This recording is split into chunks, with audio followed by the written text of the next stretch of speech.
Hi, this is Shankar Rai Karmakar and welcome to my channel that is Reverberation Guidelines. আজ থেকে আমরা optics নিয়ে কাজ করব, সো হিয়ার উই স্টার্ট। এখন আমরা একটি আলোর গতিপথ দেখব। একটি আলো ক্রমাগত বাম দিক থেকে ডান দিকে যাত্রা করছে। এখন এই গতিপথে আমরা যদি একটি সমতল দর্পণকে বসিয়ে রাখি, তাহলে সমতল দর্পণে উক্ত আলোকরশ্মি আপতিত হওয়ার পর বিপরীত দিকে একই পথ বরাবর প্রত্যাবর্তন করতে শুরু করবে। আলোর প্রত্যাবর্তিতার নীতি বা রিভার্সিবিলিটি অফ লাইট রে। মধ্যবর্তী মাধ্যমের ঘনত্ব ও অন্যান্য ভৌতাবস্থা অপরিবর্তিত থাকলে কোনো বিন্দু উৎস থেকে একটি আলোকরশ্মি যাত্রা শুরু করে যে কোনো সংখ্যক প্রতিফলন ও প্রতিসরণের পর দ্বিতীয় বিন্দুতে পৌঁছায় এবং তারপর আলোকরশ্মির অভিমুখ 180 ডিগ্রি বিপরীত করা হলে সেই আলোকরশ্মি একই পথে আবার সূচনা বিন্দুতে ফিরে আসে। কণাতত্ত্ব বা কর্পাসকুলার থিওরি বা পার্টিকেল থিওরি। এই মতবাদের প্রবক্তা স্যার আইজাক নিউটন। আলো সংক্রান্ত কণাতত্ত্ব মতবাদে কল্পনা করা হয় কোনো একটি দীপ্ত বস্তু থেকে ক্রমাগত এক ধরনের কণা নিঃসরণ ঘটে, ফলে বস্তুটি দেখা সম্ভব হয়। তরঙ্গতত্ত্ব বা ওয়েভ থিওরি। আলো এক প্রকার তরঙ্গ। এই মতবাদের সর্বপ্রথম প্রতিষ্ঠা করেন হাইগেন্স। দেখা যায় আলোর ব্যতিচার, অপবর্তন, সমবর্তন ইত্যাদি সকল ধর্মাবলী তরঙ্গ তত্ত্ব দ্বারা প্রকাশ করা সম্ভব হয়, কিন্তু কণাতত্ত্ব কখনোই এই ধর্মগুলি ব্যাখ্যা করতে পারে না। তড়িৎচুম্বকীয় তরঙ্গতত্ত্ব বা ইলেকট্রোম্যাগনেটিক ওয়েভ থিওরি। পরবর্তীকালে বিজ্ঞানী ম্যাক্সওয়েল তার তড়িৎচুম্বকীয় তরঙ্গতত্ত্ব দ্বারা প্রমাণ করেন আলো এক প্রকার তড়িৎচুম্বকীয় তরঙ্গ। Photon theory. বিজ্ঞানের অগ্রগতির সাথে সাথে আলোক তড়িৎক্রিয়া, বিকীর্ণ আলোর শক্তি ও শোষণ সংক্রান্ত আরও কয়েকটি ধর্ম আবিষ্কৃত হয়, যা আলোর তরঙ্গতত্ত্ব সম্পর্কে প্রশ্ন সৃষ্টি করে। এই অবস্থায় আলোকে আবার কণা হিসেবে কল্পনা করার প্রয়োজন হয়, তবে এবার আর নিউটন প্রস্তাবিত বস্তুকণা রূপে নয়, বরং ফোটন কণা হিসেবে আলোকে প্রকাশ করা হয়। আইনস্টাইন সর্বপ্রথম এই তথ্যটি বিবৃত করেন। এটাই আলোর ফোটন তত্ত্ব। দ্বৈত তত্ত্ব বা ডুয়াল নেচার অফ লাইট। বর্তমানে বিজ্ঞানীদের কাছে আলো বাস্তবপক্ষে দুভাবেই আচরণ করতে পারে, অর্থাৎ অধিকাংশ ক্ষেত্রে আলোক রশ্মি তরঙ্গ হিসেবে কাজ করলেও কোনো কোনো ক্ষেত্রে আলোক কণা স্রোত হিসেবে আচরণ করে, তাই আলোকে ওয়েভিকল বলে। Wave plus particle, wavicle. পদার্থবিজ্ঞানের যে শাখায় আলো সম্পর্কে আলোচনা করা হয় তাকে বলা হয় আলোক বিজ্ঞান। আলোক বিজ্ঞান তিনটি ভাগে বিভক্ত: জ্যামিতিক আলোক বিজ্ঞান, ভৌত আলোক বিজ্ঞান ও কোয়ান্টাম আলোক বিজ্ঞান। জ্যামিতিক আলোক বিজ্ঞান এই অংশে আলোর ধর্মগুলি ও তাদের ফলাফল নিয়ে আলোচনা করা হয়। আলোর প্রকৃতি সম্পর্কে কোনো আলোচনা এই অংশের অন্তর্ভুক্ত নয়। ভৌত আলোক বিজ্ঞান। ভৌত আলোক বিজ্ঞান অংশে আলোর প্রকৃতি সম্পর্কে বিভিন্ন তত্ত্বের আলোচনা করা হয় এবং ওইসব তত্ত্বের উপর ভিত্তি করে আলোকীয় ধর্মাবলী, বিভিন্ন ঘটনার বৈজ্ঞানিক প্রমাণ ও ব্যাখ্যা দেওয়া হয়। কোয়ান্টাম আলোক বিজ্ঞান এই অংশে আলোর কণাতত্ত্ব এবং পদার্থের সাথে পারস্পরিক ক্রিয়া নিয়ে আলোচনা করা হয়। আলোক একটি তির্যক তরঙ্গ, ফলে আলোক শূন্য মাধ্যমের মধ্যে দিয়ে যেতে পারে। যে স্থানের মধ্যে দিয়ে আলো সম্পূর্ণ বা আংশিকভাবে যেতে পারে তাকে বলা হয় আলোক মাধ্যম। আলোক মাধ্যমকে মোট দুটি ভাগে ভাগ করা যায়: আইসোট্রপিক এবং অ্যানাইসোট্রপিক। স্বচ্ছ বস্তু। যে সকল বস্তুর মধ্যে দিয়ে আলো খুব সহজেই প্রায় অশোষিতভাবে যেতে পারে তাকে বলা হয় স্বচ্ছ বস্তু, যেমন জল, বায়ু ইত্যাদি। অস্বচ্ছ বস্তু। যে সকল বস্তুর মধ্যে দিয়ে আলো যেতে পারে না তাদেরকে বলা হয় অস্বচ্ছ বস্তু, উদাহরণ লোহা, কাঠ ইত্যাদি। ঈষৎ স্বচ্ছ বস্তু।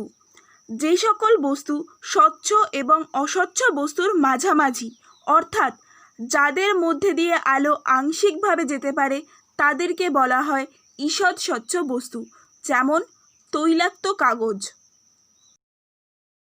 প্রতিফলন সমসত্ব মাধ্যম দিয়ে যখন আলোকরশ্মি চলাচল করতে করতে উক্ত মাধ্যম এবং অন্য আরেকটি মাধ্যমের বিভেদতলে আপতিত হয়, আলোকরশ্মি তখন মোট তিনটিভাবে ক্রিয়াশীল হবে। 1. আপতিত আলোর একটি অংশ প্রথম মাধ্যমে ফিরে আসে। 2. একটি অংশ দ্বিতীয় মাধ্যমে প্রবেশ করে। এবং 3. একটি অংশ শোষিত হয়। আপতিত রশ্মির দুই মাধ্যমের বিভেদতলে আপতিত হওয়ার পর প্রথম মাধ্যমে ফিরে আসার ঘটনাকে বলা হয় প্রতিফলন। একটি আলোর গতিপথ বিচার করা হচ্ছে, যেখানে আলোক রশ্মিটি একটি নির্দিষ্ট পথ বরাবর যাত্রা করছে এবং একটি দর্পণের উপর আপতিত হচ্ছে। ধরা যাক দর্পণটি M1 M2 নাম দ্বারা সংগঠিত হলো। এখন যে আলোক রশ্মি দর্পণের ওপর আপতিত হলো সেই বিন্দুটি হলো B এবং উক্ত আপতন বিন্দুতে অঙ্কিত অভিলম্ব যথাক্রমে N1 এবং N2। এখন আগত আলোক রশ্মি AB অভিলম্বের সাথে I কোণে আপতন হয়, অর্থাৎ আপতন কোণ হলো I। এখন প্রতিফলন হওয়ার পর AB আলোক রশ্মি BC পথ বরাবর বিপরীত দিকে যাত্রা করে এবং এই গতিপথই হলো প্রতিফলিত আলোক রশ্মির গতিপথ। প্রতিফলনের সূত্রাবলী। 1. আপতিত রশ্মি, প্রতিফলিত রশ্মি এবং আপতন বিন্দুতে প্রতিফলকের উপর অঙ্কিত অভিলম্ব সর্বদা একই সমতলে অবস্থান করে। 2. আপতন কোণ সর্বদা প্রতিফলন কোণের সাথে সমান হয়। প্রতিফলনকে মোট দুটি ভাগে ভাগ করা যায়, একটি নিয়মিত প্রতিফলন এবং অপরটি বিক্ষিপ্ত প্রতিফলন। নিয়মিত প্রতিফলন একগুচ্ছ সমান্তরাল আলোকরশ্মি মসৃণ প্রতিফলক তলে আপতিত হলে প্রতিফলনের পর যদি প্রতিফলিত রশ্মিসমূহ পরস্পরের সমান্তরাল হয় তবে তাকে বলা হয় নিয়মিত প্রতিফলন। বিক্ষিপ্ত প্রতিফলন একগুচ্ছ সমান্তরাল আলোকরশ্মি কোনো অমসৃণ প্রতিফলক তলে আপতিত হলে প্রতিফলনের পর যদি সেই রশ্মিগুচ্ছ আর সমান্তরাল না হয় তবে তাকে বলা হয় বিক্ষিপ্ত প্রতিফলন। সমতল দর্পণ দ্বারা প্রতিফলন। সমতল দর্পণ দ্বারা সংগঠিত প্রতিফলনে সৎ বস্তুর অসৎ প্রতিবিম্ব এবং অসৎ বস্তুর সৎ প্রতিবিম্ব গঠিত হয়। প্রতিবিম্ব সর্বদা সমশীর্ষ হয়। প্রতিবিম্বের আকৃতি বস্তুর আকৃতির সাথে সম্পূর্ণরূপে সমান হয়। কোনো একটি সমতল দর্পণে সংগঠিত প্রতিবিম্ব বস্তুর সাথে সর্বদা পার্শ্ব পরিবর্তন করে। একে বলা হয় ল্যাটেরাল ইনভার্সন, অর্থাৎ বস্তুর ডান দিকের অংশটি প্রতিবিম্বের বাম দিকের বলে মনে হয়। বস্তু এবং বিম্বের সংযোজক রেখা দর্পণে লম্বভাবে ছেদ করে। একটি সমতল দর্পণ থেকে বস্তুর দূরত্ব যত হয় সমতল দর্পণ থেকে বিম্বের দূরত্ব তার সাথে সমান হয়। সমতল দর্পণের মধ্যে সংগঠিত প্রতিবিম্বের জন্য রশ্মির চ্যুতি। সমসত্ব মাধ্যমে আলোক রশ্মি সরলরেখায় চলে। এই আলো যখন এক মাধ্যম থেকে অপর মাধ্যমের বিভেদতলের উপর আপতিত হয়ে প্রতিফলিত হয় তখন রশ্মির দিক পরিবর্তন করে। এর ফলে আলোক রশ্মি মূল পথ থেকে যে কোণে ঘুরে যায় তাকেই বলা হয় রশ্মির চ্যুতি। এখন একটি সমতল দর্পণের ওপর একটি আলোক রশ্মি আপতিত হচ্ছে। আপতিত আলোক রশ্মির যাত্রাপথ AB বরাবর এবং যে সমতল দর্পণের ওপর উক্ত আলোকবিন্দু আপতিত হয় সেই বিন্দুতে অর্থাৎ B বিন্দুতে অঙ্কিত অভিলম্ব যথাক্রমে N ড্যাশ। অভিলম্ব অঙ্কন করায় আমরা স্পষ্ট বুঝতে পারি যে আপতন কোণ হলো কোণ ABN, যার মান কিনা I।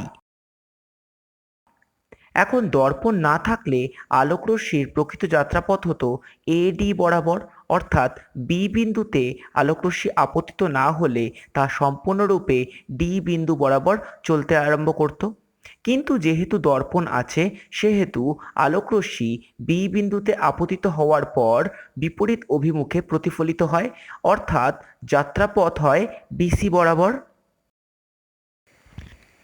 প্রতিফলন সংঘটিত হওয়ার জন্য আলোকরশ্মি যে পথ বরাবর যেতে চাইছিল সেই পথ বরাবর যেতে পারে না, অর্থাৎ যে পথ বরাবর যেতে চাইছিল তা বাস্তব ক্ষেত্রে ছিল ABD, কিন্তু অন্তিম ক্ষেত্রে আমরা দেখতে পারি প্রতিফলিত আলোকরশ্মি যাত্রা করে ABC পথ বরাবর। অর্থাৎ এক্ষেত্রে আলোকরশ্মির একটি চ্যুতি বা বিচ্যুতি ঘটে এবং সেই চ্যুতি বা বিচ্যুতিকে আমরা যদি কোণ দ্বারা পরিগণিত করি তাহলে তার মান হয় কোণ DBC। এখন যে পরিমাণ বিচ্যুতি ঘটেছে সেই বিচ্যুতির পরিমাপকে যদি আমরা গাণিতিকভাবে প্রকাশ করতে চাই তাহলে বিচ্যুতির মান হয় কোণ ডিবিসি, কিন্তু ডিবিসির আক্ষরিক অর্থ বাস্তব ক্ষেত্রে কোণ এবিডি বিয়োগ কোণ এবিসি।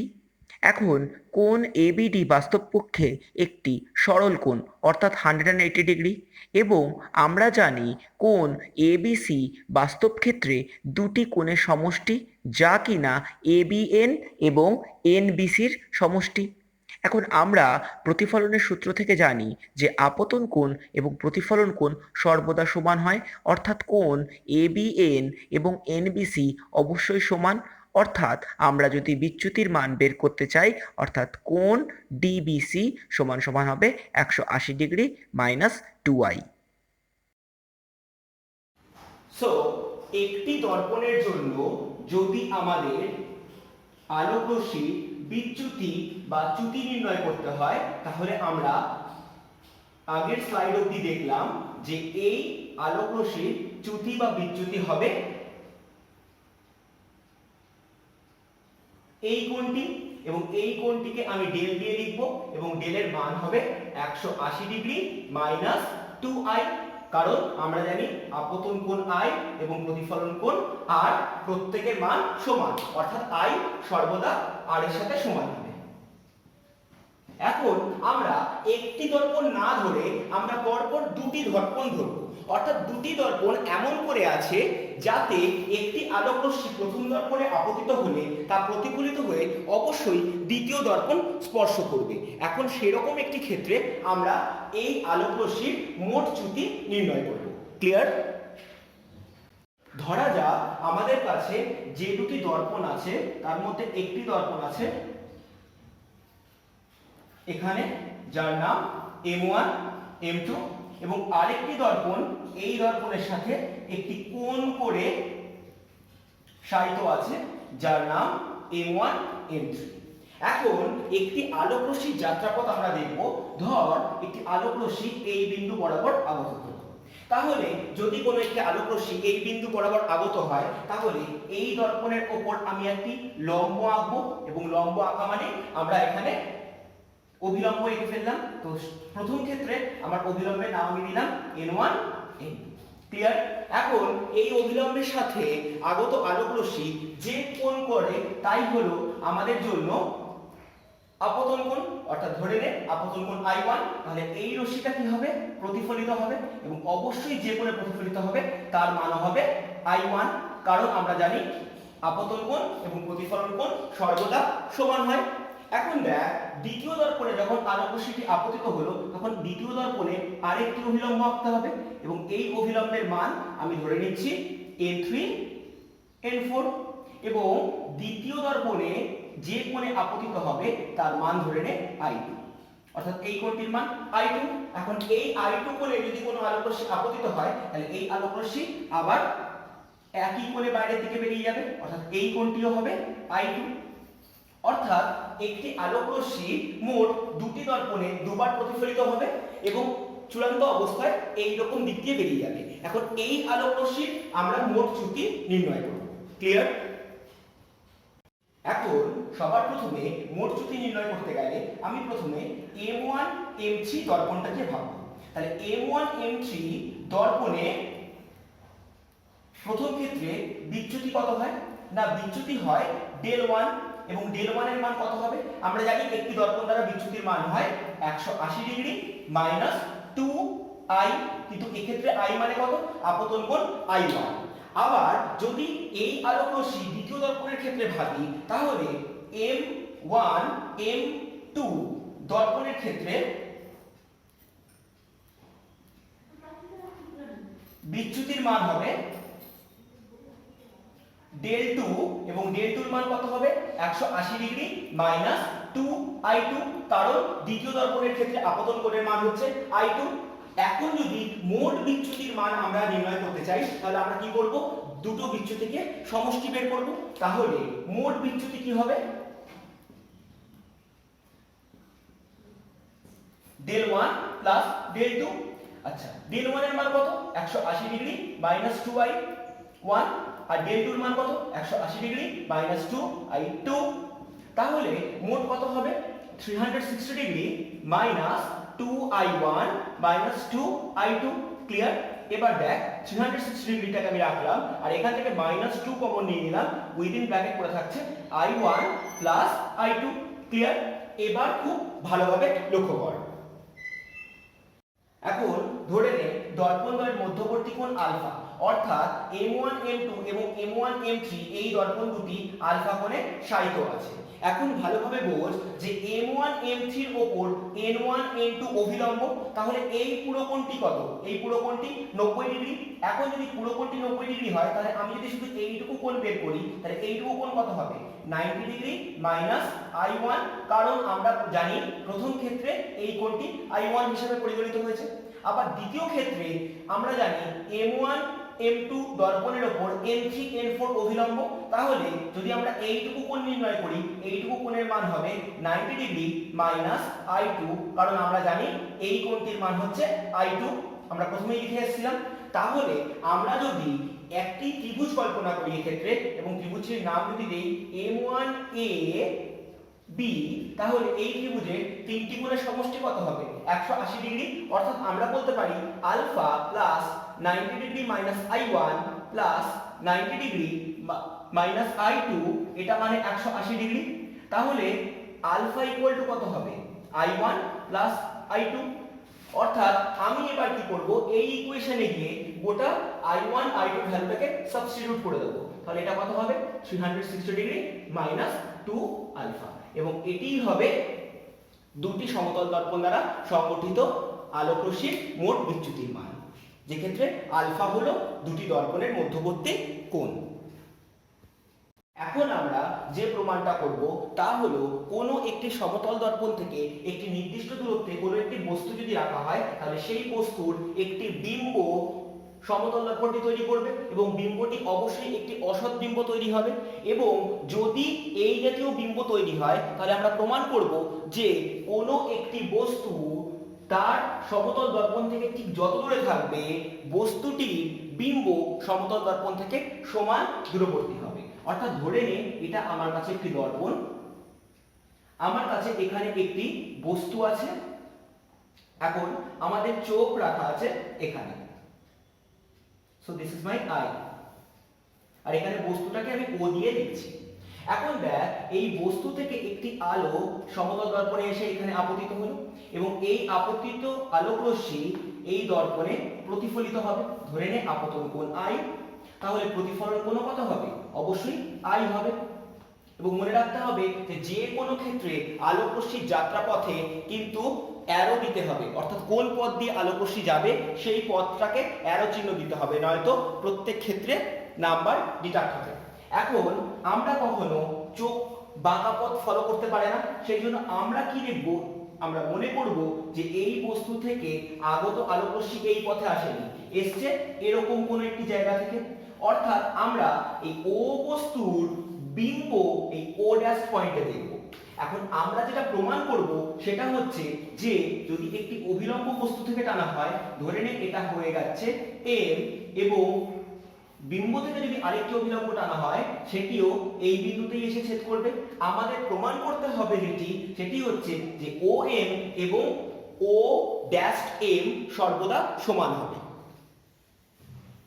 অর্থাৎ আমাদের কাছে প্রামাণ্য হলো দর্পণ থেকে বস্তু দূরত্ব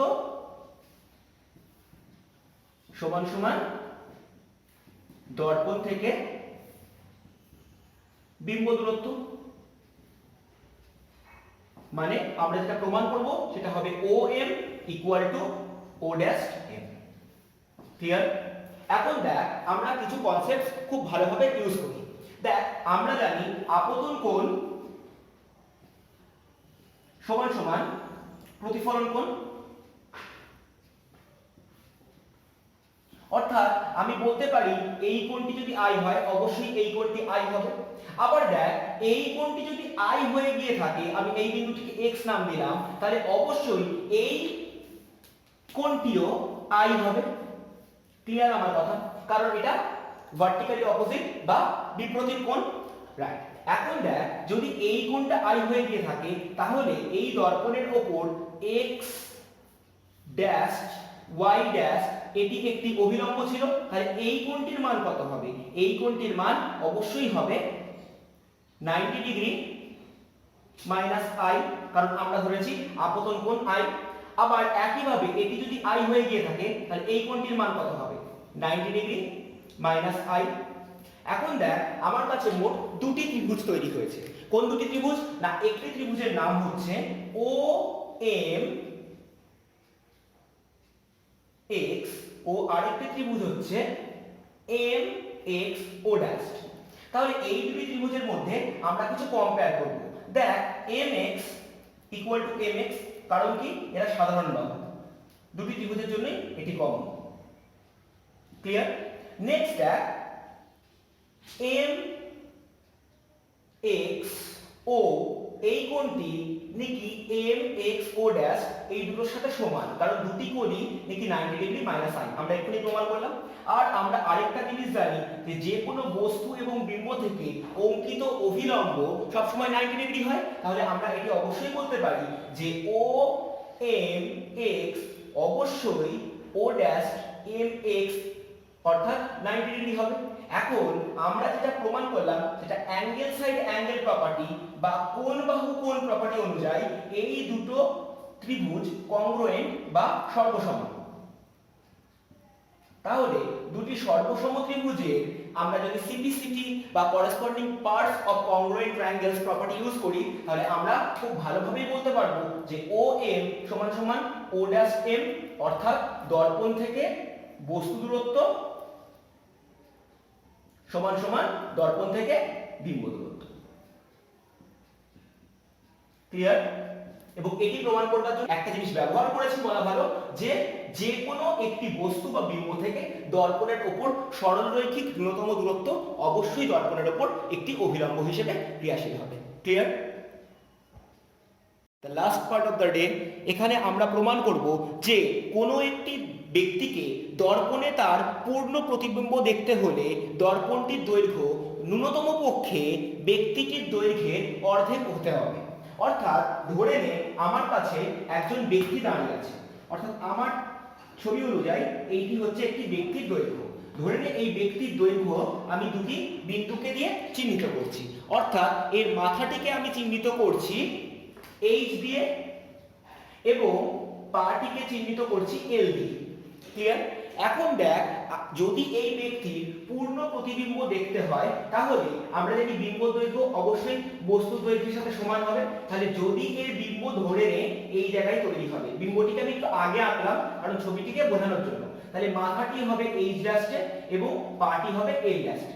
এখন আমি যদি লোকটির চোখ ই বিন্দুতে আছে বলে কল্পনা করে নিচ্ছি, এখন আমার কাছে যে দর্পণটি রাখা হয়েছে এই দর্পণটি ধরে নে একটি নির্দিষ্ট দৈর্ঘ্যের, তাহলে মাথা থেকে যে আলোক রশ্মি এই দর্পণে এসে আপতিত হবে সেই আপতিত আলোক রশ্মি কি হবে? অবশ্যই চোখে আসতে হবে, তবে আমরা বস্তুটিকে দেখতে পাবো।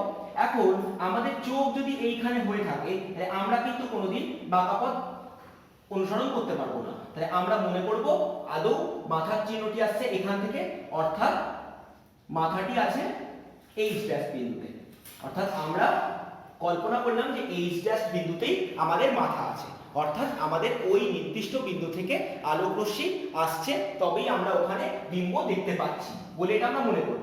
আবার একইভাবে পায়ের দিক থেকে যে আলোক রশ্মি দর্পণে আপতিত হবে তাও দর্পণে প্রতিফলিত হওয়ার পর আমাদের চোখে আসবে, এবং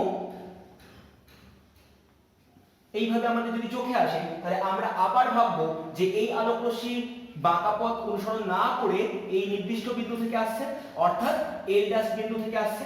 তাহলে আমাদের যে দর্পণটি ব্যবহার করতে হবে সেই দর্পণটির আক্ষরিক দৈর্ঘ্য হবে m1 m2 এবং এই ক্ষেত্রে আমাকে প্রমাণ করতে হবে যে এই দর্পণের দৈর্ঘ্য অর্থাৎ m1 m2 অবশ্যই পক্ষে লোকটির মোট দৈর্ঘ্যের জাস্ট অর্ধেক হবে। ক্লিয়ার? এখন এই গোটা প্রমাণের সুবিধার্থে আমি এই বিন্দুটিকে উপরের দিকে একটি ডটের চিহ্ন দিয়ে বর্ধিত করলাম এবং একইভাবে নিচের দিকে বর্ধিত করলাম।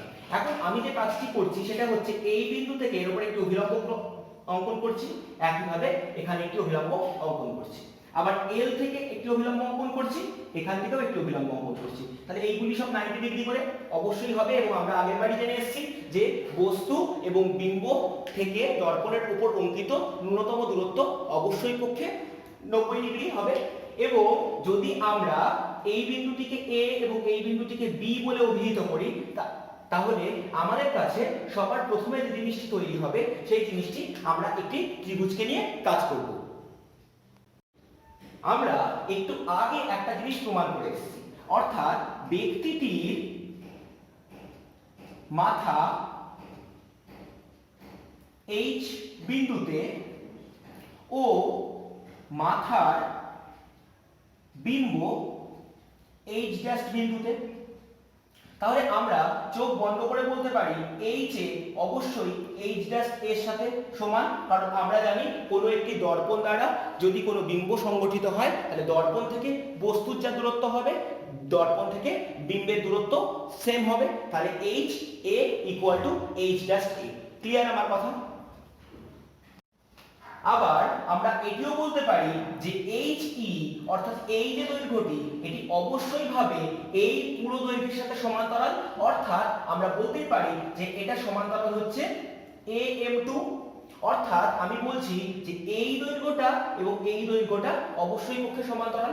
তাহলে দেখ আমরা ছোটবেলায় একটা জিনিস পড়েছিলাম যে কোনো একটি ত্রিভুজের একটি বাহুর মধ্যবিন্দু থেকে তৃতীয় বাহুর সাথে সমান্তরাল কোনো সরলরেখা দ্বিতীয় বাহুতে মধ্যবিন্দুতে ছেদ করবে।